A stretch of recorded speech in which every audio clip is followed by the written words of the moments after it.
بہرحال یہ چیزیں تو وہ ہے کہ میں ان کے بارے میں واللہ عالم کہہ کر گزر جانا چاہتا ہوں کہ یہ اسپیکولیشنز ہیں، یہ باتیں ہیں کہ جو ہیئر سے ہیں کہی جا رہی ہیں، لیکن تین چیزیں بہت بڑی حقیقت کے طور پر سامنے۔ پہلی کہہ رہا ہوں اور بہت اپنے سینے پر پتھر رکھ کر کہہ رہا ہوں، اب مسئلہ کشمیر کے کسی منصفانہ حل کی مستقبل قریب میں کوئی امید باقی نہیں۔ بھارت انتہائی ضرورت کے انداز میں آ گیا۔ جب اس نے پہلے دھماکے کیے تھے، ابھی ہم نے نہیں کیے تھے، اس وقت جو کیفیت تھی بھارت کے قائدین کی دوبارہ وہی کیفیت۔ ہمارے غبارے سے ہوا نکل گئی، we have been cut to size, ہماری جو بھی حیثیت پر سب کی منتوں نے تو کھودی رہی صحیح، ہمارے وزیر اعظم جو ہیوی مینڈیٹ والے ہیں ان کی حیثیت سوائے سے کچھ نہیں ہے کہ وہ امریکہ کی طرف سے امریکہ کے ملازم ہیں، اللہ ہے۔ لیکن جسونت سنگھ کا بیان آپ نے پڑھ لیا ہوگا، اب جو انداز ہوتا ہے پاکستان کو اچھے ہمسایوں کی طرح رہنا سیکھنا چاہیے، یہ انداز، اچھے بچے بنو، یہ انداز۔ بہرحال صورت کیا ہوگی، بھارت کسی دباؤ کو قبول نہیں کرے گا، امریکہ سمیت کسی کے دباؤ، وہ اڑا رہے گا۔ ایک زمانے میں وہ کہا کرتا تھا بھارت کہ پاکستانیوں اس لائن آف کنٹرول کو یا سیز فائر لائن جو پہلے ہوتی اس کو مستقل سرحد مان لو، ورنہ ایک وقت آئے گا کہ رو گے کہ پھر یہ وقت تمہارے لیے یہ بھی نہیں رہے گا، یہ کہتے تھے۔ اللہ نہ کرے کہ کہیں وہ صورت ہو، لیکن بہرحال زیادہ آپ یہ توقع رکھیے کہ یہ فریز ہو جائے یہاں پر یہ معاملہ، اس لیے کہ بھارت اب اس معاملے میں کسی درجے میں بھی کوئی نیگوشیشن کے لیے آمادہ نہیں ہے، اور امریکہ کا کوئی دباؤ وہ برداشت نہیں کرے گا۔ امریکہ ویسے بھی بھارت کا پرستان ہے اس وقت۔ دوسری بات جو یقینی ہے وہ یہ ہے کہ جو ہمارے ہاں خالص سیاسی جماعتیں یا شخصیتیں ہیں، ان کے لیے تو گویا کہ وہ صورت پیدا ہو گئی ہے جو بلی کے بھاگو چھینکا ٹوٹنے سے ہوتی ہے، انہیں تو موقع ملا ہے اس حکومت کے خلاف ایجیٹیشن کا، عوام کو لانے کا، بھڑکانے کا، میدان میں لا کے ہنگامہ کرانے کا موقع ہے، بھرپور موقع ہے۔ اگرچہ یہ ہے کہ پیپلز پارٹی اس وقت اس پوزیشن میں نہیں ہے بظاہر، لیکن اس کے اثرات ہیں۔ خاص طور پر یہ حکومت چونکہ تھی کاروباری لوگوں کی حکومت مشہور تھی، اور ہمارے ہاں جو زمیندار جاگیردار طبقہ ہے وہ اب بھی کسی نہ کسی درجے میں وہ پیپلز پارٹی کے ساتھ، کیونکہ اس کی قیادت جو ہے وہ جاگیرداروں کو مشتمل تھی ہمیشہ، لہذا وہ ایک اسٹرینتھ مستر کر سکتے ہیں عوام کو لا کر باہر سے۔ یہ جاگیردار اور زمیندار جو ہیں یہ بڑے بڑے ہنگامے کرا سکتے ہیں، جیسے جب آئی تھی بے نظیر غالباً 1986 میں آئی تھی باہر سے، جب ڈیراوطنی سے تو جو جلوس نکلا تھا لاہور سے وہ آپ کو یاد ہوگا، لاہور دہل گیا تھا اس میں، یہی بات کسی نے کہی ہے کہ اب 10 لاکھ آدمی اسلام آباد میں لے آئیں گے۔ بہرحال یہ صرف بڑھتے بھی ہو سکتی ہیں، لیکن یہ کہ موقع یقیناً ہے، یہ صورتحال ایسی ہے کہ سیاسی جماعتوں کے لیے تو گویا کہ بالکل وہی ہے کہ جیسے بلی کے بھاگو چھینک۔ نمبر 3 یہ کہ جو مذہبی جماعتیں اور ان کے ساتھ جو جہادی تنظیمیں وابستہ، یقیناً ان کی طرف سے شدید رد عمل آئے، اور اس کا ایک سبب یہ بھی ہو سکتا ہے کہ امریکہ جو ہے یہ سوچا جا سکتا ہے، اور یہ بات حقیقت سے خالی نہیں ہوگی کہ امریکہ اس موقع سے بھرپور فائدہ اٹھا کر پاکستان میں جہادی تنظیموں اور فنڈامنٹلسٹ جماعتوں کو کرش کروانے کی کوشش کرے، یہ نواز شریف کے ہاتھ، کیونکہ ان کی جان نکلتی ہے ان جہادی لوگوں سے، کانپتے رہتے ہیں، ڈرتے رہتے ہیں۔ اسامہ بن لادن بیٹھا ہوا کہیں پتہ نہیں کسی غار میں افغانستان میں، لیکن جان ان کی تھر تھر کانپتی رہتی ہے، اور انہیں معلوم ہے یہ مسلمان جو ہے یہ مرنے کے لیے ہر وقت تیار ہے، منحصر مرنے پہ ہو جس کی امید نا امیدی اس کی دیکھا چاہیے۔ اس حوالے سے وہ بہت، اور پاکستان میں جو جہادی تنظیموں کا تو مرکز اب پاکستان بن گیا، افغانستان سے نکل کر یہ کشمیر کا معاملہ اور پاکستان جو ہے یہ سب سے بڑا مرکز۔ اس حوالے سے ان جہادی تنظیموں کے لیے یہ بڑا آزمائش کا مرحلہ ہے، جہادی تنظیمیں اور جو مذہبی جماعتیں، کیا آیا وہ میدان میں آ کر کوئی اپنی شو آف اسٹرینتھ کر سکتی ہیں یا نہیں۔ اس میں ایک بات یقینی ہے، اگر یہ سیاسی جماعتیں اور یہ مذہبی اور جہادی قوتیں یہ جمع ہو جائیں تو انقلاب لازم یقینی، لیکن انقلاب کس نوعیت کا ہوگا؟ انقلاب کس شکل میں تو ہو جائے گا، یہ حکومت ختم ہو جائے گی، لیکن یہ کہ اس کا نتیجہ کیا نکلے، ایک کی شکل یہ بھی ہو سکتی ہے کہ ایک نیا مارشل لا لگ جائے، اور ایک اور بہت خوفناک صورت بھی ہو سکتی ہے اگر ہمارے یہاں کہیں سول وار کی شکل پیدا ہو جائے، بعد افراتفری پیدا ہو جائے، تو بھارت یا امریکہ پولیس ایکشن کر کے بھی ہم پر حملہ آور ہو سکتی ہے۔ تو مرنے پر کل گئے، ان کو بچانا ہے، آخر ایتھیکل جو ہے ان کا جو انہوں نے اسٹینڈ اختیار کیا کوسوو میں، وہ تو سمجھتا ہے بڑا اخلاقی جو ہے وہ موقف اختیار کیا ہے، اور بہت بڑی اخلاقی جو ہے ایک ہم نے کامیابی حاصل کی، یہ تو بڑھ جائیں گے، یہ لوگ ختم ہو جائیں گے، ایک دوسرے کو ختم کر دیں گے۔ پولیس ایکشن کے نام پر بھارت بھی آ سکتا ہے، اور پولیس ایکشن کے نام پر امریکہ بھی۔ تیسرا امکان یہ بھی ہے کہ اسی اکھاڑ پچھاڑ سے کوئی اسلامی انقلاب کا راستہ نکلے، امکان کو میں رول آؤٹ نہیں، پروبیبلٹی نہیں ہے، امید واثق نہیں ہے، کیوں؟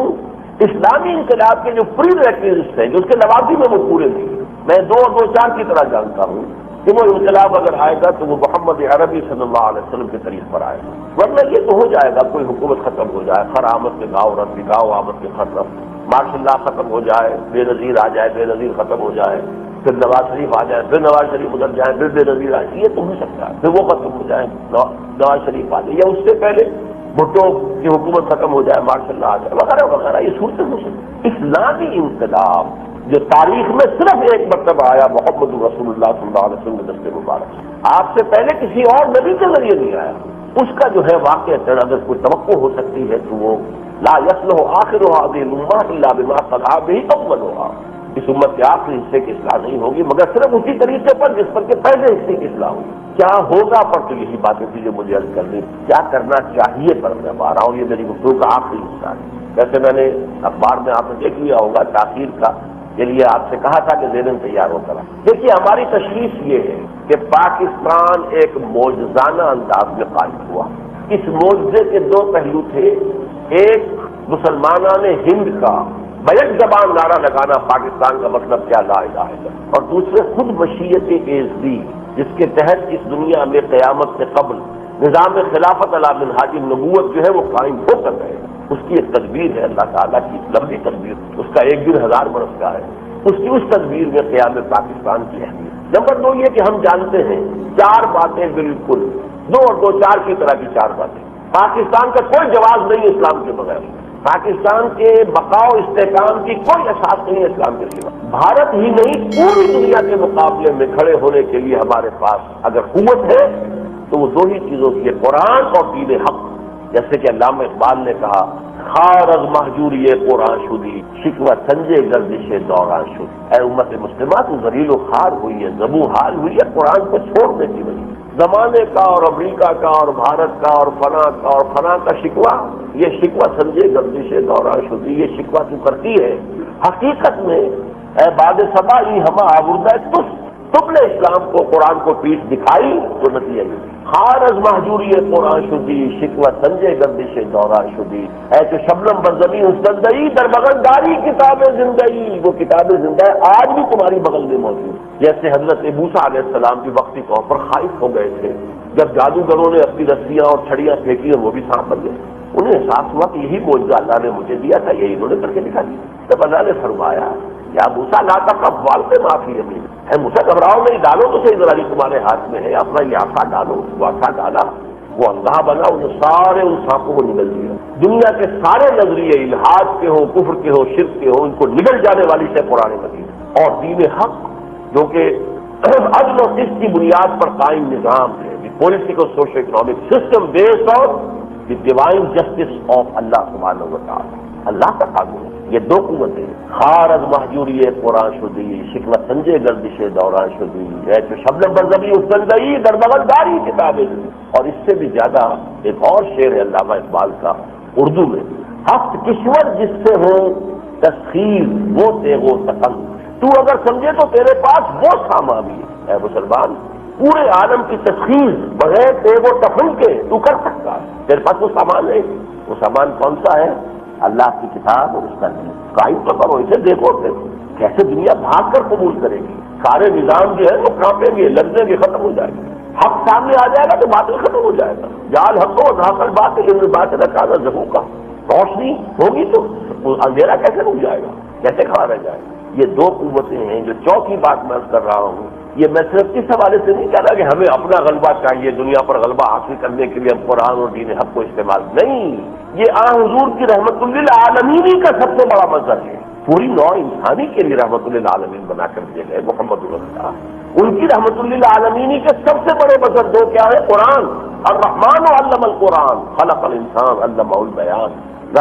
رحمان کی رحمانیت کا مظہر اتم قرآن ہے اور یہ دین حق عادلانہ نظام ہے. بہرحال شکوہ کہہ لیں، حقیقت حال کی افسوسناک تعبیر کہہ لیں. دیکھیے اس ملک میں ایک زبردست قرآنی تحریک اٹھی. 30 برس اپنی زندگی کے میں نے 35 بلکہ کام میں لگائے. 20 نوجوانوں نے اعلیٰ تعلیم یافتہ ڈاکٹر انجینئر پروفیسر چھوڑے اور لگے ہیں کام میں. بالکل وہی بات دوسری سورۃ سجدہ میں کہی گئی ہے فرمایا وَلَقَدْ آتَيْنَا مُوسَى الْكِتَابَ فَلَا تَكُنْ فِي مِرْيَةٍ مِّن لِقَائِهِ وَجَعَلْنَاهُ هُدًى لِّبَنِي إِسْرَائِيلَ. حضرت موسیٰ کو تورات دی گئی بنی اسرائیل کے لیے ہدایت بنا کر. وَجَعَلْنَا مِنْهُمْ أَئِمَّةً يَهْدُونَ بِأَمْرِنَا لَمَّا صَبَرُوا وَكَانُوا بِآيَاتِنَا يُوقِنُونَ.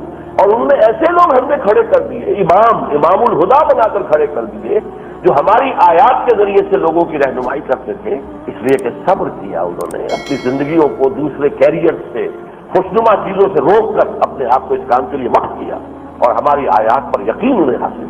وَجَعَلْنَا مِنْهُمْ أَئِمَّةً يَهْدُونَ بِأَمْرِنَا لَمَّا صَبَرُوا وَكَانُوا بِآيَاتِنَا يُوقِنُونَ. جس عظیم پیمانے پر یہ تحریک ارض پاکستان میں شروع ہوئی، لیکن بحیثیت مجموعی اس کی طرف التفات نہیں. اس سے بڑی بات کیا ہوگی؟ اس ملک میں بین لگا الہدا پر، پیغام نہ کہیں پہنچا. قرآن کی قرأت کرو، حسن قرأت کی محفلیں منعقد کرو، انعامات دو، سب کچھ کرو. اچھا ترجمے کا بھی لگا دو، جو بھی ہے اس کا چلتا رہے، ترجمہ چلتا رہے، لیکن قرآن کا کوئی مربوط پیغام، کوئی مدلل پیغام یہ کہیں لوگوں کے سامنے نہ آ جائے. ضیاء الحق کے زمانے میں بین لگا، اس کے بعد کتنی حکومتیں بنی، آئیں، اکھڑی پچھڑی، ختم ہوئی، پھر اور بنی، آج تک وہ بین برقرار. الخدا اور ڈاکٹر اسرار کوئی سوال پیدا نہیں. بہرحال اس میں ذرا نوٹ کیجئے وہ آیت بھی اسی سورہ حج سورہ میں آئی ہوئی ہے. وَمَنْ أَظْلَمُ مِمَّنْ ذُكِّرَ بِآيَاتِ رَبِّهِ ثُمَّ أَعْرَضَ عَنْهَا إِنَّا مِنَ الْمُجْرِمِينَ مُنْتَقِمُونَ. ان سے بڑھ کر ظالم اور کون ہوگا جسے اس کے رب کی آیات کے حوالے سے یاد دہانی کرائی جائے پھر بھی وہ اعراض کرے. دعوت قرآن کے ذریعے سے اس ملک کے اندر، اس سرزمین کے اندر جس طریقے سے لوگوں کو راغب کرنے کی کوشش کی گئی ہے. ثم أعرض عنها إنا من المجرمين منتقمون. ان مجرموں سے تو ہم انتقام لے کر رہیں گے. یہ ہے فیصلہ تھا. اللہ تعالیٰ اپنے عفو و کرم اور درگزر اور مغفرت کا دامن ہمارے اوپر اس کا سایہ کیے رکھے. اسی طرح نمبر 2، کتنی جماعتیں یہاں پہ نظام اسلام کے قائم کرنے کی دعوے دار ہیں. اس کے لیے منہاج نبوی، منہاج محمدی صلی اللہ علیہ وسلم کی زور شور کے ساتھ پیش کیا گیا، کتنا مدلل پیش کیا گیا، لیکن کوئی دینی قیادت متوجہ ہونے میں تیار نہیں. رب انی دعوت قومی لیلا و نہارا فلم یزدہم دعائی الا فرارا. کوئی دینی جماعت نہیں. بہرحال جہاں تک ہمارا اپنا معاملہ ہے، ہمارا فیصلہ یہ کہ ہم یہی 2 کام کرتے رہیں گے. دیکھیے اس سے پہلے اس ملک میں وہ پوزیشن آئی تھی کہ بھٹو کے خلاف اینٹی بھٹو موومنٹ چلی، جس کا عنوان بن گیا بعد میں، حالانکہ شروع میں وہ PNA تھی، پاکستان نیشنل الائنس، اسلام کا نام نہیں تھا. لیکن پھر مسلمانوں کو جب میدان میں لانا تھا، قربانیاں دینے کے لیے تیار کرنا تھا، تو نظام مصطفیٰ تحریک نام بنائے. لیکن اس کو ہم نے سمجھا تھا یہ خالص سیاسی تحریک ہے، ہم نے اس کو قدم حصہ نہیں لیا تھا. میں نے لیا تھا، میری تنظیم. اس لیے نہیں کہ ہمیں بھٹو سے محبت تھی یا بھٹو سے کسی خیر کی توقع تھی، نہیں. لیکن ہم یہ جانتے تھے کہ اس تحریک سے بھی کوئی خیر برابر نہیں، اس لیے کہ یہ تحریک ان اصولوں پر ہے ہی نہیں جو محمد صلی اللہ علیہ وسلم کا طریقہ کار ہے. اس کے اور اس کے درمیان زمین و آسمان کا فرق، نہ اس کے مقدمات ہیں، نہ اس کے پری ریکویزٹ پورے ہوئے ہیں. نظام مصطفیٰ یوں آ جاتا، گھر بیٹھے آ جاتا، جیسا کہ میں نے کیا جو انبیاء کی پوری تاریخ میں ایک مرتبہ ہوا، وہ تو ٹھیک اسی منہاج پر دوبارہ ہوگا، اور ہوگا، اس کا یقین ہے. اسی طریقے سے اب اگر کوئی تحریک چلتی ہے تو ہم ہرگز اس میں شریک، یہ ہمارا حقیقت ہے. اس لیے نہیں کہ ہمیں کوئی نواز شریف سے محبت ہے یا عقیدت ہے یا اس خاندان سے کوئی میرا رشتہ ہے یا تعلق ہے. میں تو اسی جگہ سے 14 جنوری کو اعلان کر چکا ہوں، 6 مہینے ہونے کو آ رہے ہیں کہ مجھے کوئی خیر کی توقع اس خاندان سے نہیں رہی. پورا تقریر کر چکا ہوں کہ مجھے ہو گیا تھا مغالطہ، مجھے توقع ہو گئی. میں نے دھوکہ کھایا تھا، 2 مہینے دھوکہ کھایا تھا ضیاء الحق سے، اور ان سے تو دھوکہ میں نے کچھ زیادہ یہی کھایا ہے. لیکن 14 جنوری 1999 کو میں اسی جگہ جمعے میں خطاب کر کے اپنی آخری جو ہے مایوس ہوئی انتہائی، کسی خیر کی کوئی توقع اس سال اعلان کر کے، لیکن پھر بھی اس قسم کی کسی تحریک میں حصہ نہیں. ہم تو وہی 2 کام کریں گے. فَلِذَلِكَ فَادْعُ وَاسْتَقِمْ كَمَا أُمِرْتَ وَلَا تَتَّبِعْ أَهْوَاءَهُمْ. تم کو دعوت دیتے رہو اسی بات، دعوت القرآن اور دعوت منہاج محمدی کی جانب، یہ 2 چیزیں. فَلِذَلِكَ فَادْعُ وَاسْتَقِمْ كَمَا أُمِرْتَ وَلَا تَتَّبِعْ أَهْوَاءَهُمْ. جیسا حکم ہوا ہے اس کے اوپر جمے رہو، اور ان لوگوں کی خواہشات کی پیروی ہرگز نہ کرنا. وَقُلْ آمَنْتُ بِمَا أَنزَلَ اللَّهُ مِنْ كِتَابٍ. ڈنکے کی چوٹ کہہ دو میرا ایمان تو ہے اس کتاب پر جو اللہ نے نازل فرمائی. خیر یہاں سے برآمد ہوگا، اسی کے تعلیم و تعلق سے، اسی کو عام کرنے سے، اسی کو ذہنوں میں اتار کر، کیوں بجا در رفت جہاں دیگر شبد، جہاں تو دیگر شد جہاں دیگر شبد. اور یہ کہ اس دین کے لیے وہی منہاج محمد صلی اللہ علیہ وسلم. باقی رہ گئی اور جو بھی مذہبی جماعتیں ہیں ان سے ہماری بات ہوئی ہے، اللہ ربنا و ربکم لنا اعمالنا و لکم اعمالکم لا حجۃ بیننا و بینکم اللہ یجمع بیننا و الیہ المصیر۔ اللہ ہمارا ربی رب ہے، آپ کا بھی رب ہے، اور ہمارے لیے ہمارے اعمال ہوں گے، آپ کے لیے آپ کے اعمال ہوں گے، کوئی حجت بازی کی آپس میں ضرورت نہیں۔ اللہ ہمیں جمع کر دے گا، چاہے گا تو کل ہم جمع ہو جائیں گے، کوئی حالات پیدا ہو جائے، یا یہ ہے کہ آخر قیامت کے میدان میں تو جمع ہوں گے، کھڑے ہوں گے، پتہ چل جائے گا ہوز ہو کون کتنے پانی میں تھا، کون حقیقت میں تھا اور کون، اللہ تو جانتا ہے۔ من ضل عن سبیلہ، اللہ جانتا ہے کون اس کے راستے سے بھٹک گیا ہے اور کون وہ ہے کہ جو صراط مستقیم۔ بہرحال ہمارا طریقہ کار یہی رہے گا، چاہے یہاں کوئی ہنگامے شروع ہوں، چاہے یہاں پر کوئی قسم تحریک سیاسی چلے، لیکن یہ کہ ہم انہی دو کاموں میں لگے رہیں گے۔